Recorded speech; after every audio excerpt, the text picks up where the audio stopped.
Hi guys! Gagawa tayo ng espasol at ipa-brown natin tong mochiko.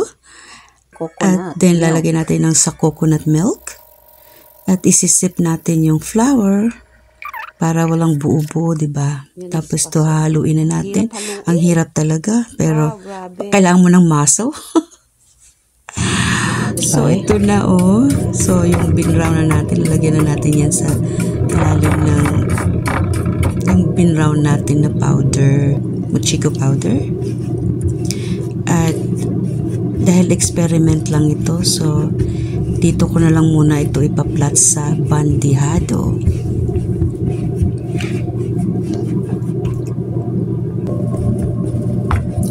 Isang bandihado na espasol experiment lang ito guys. Oh. So ayan mukha. So ito yung natirang espasol. Flour ulit sa ibabaw.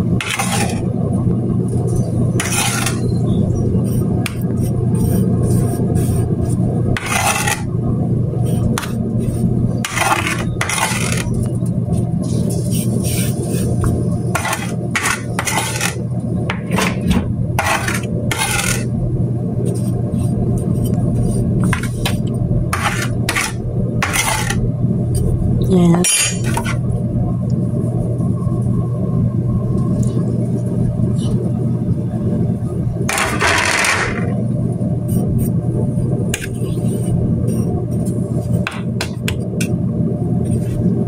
So ayan na yung espasol natin.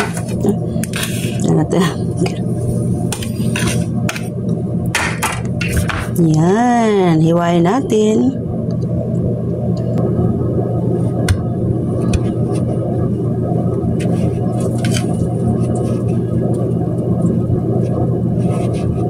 Ayan. Kata ng tinidor.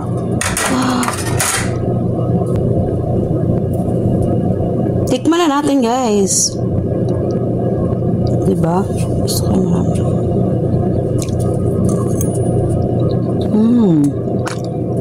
Yummy.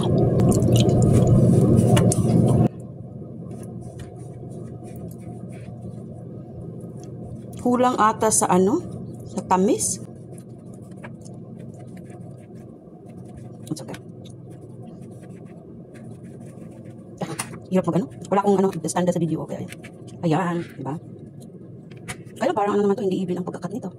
So dito ko na lang sa gitna ikat. Pwede na yan. Ayan, diba? Akin na lang yung mag-gilid. Yung pagkakat nito.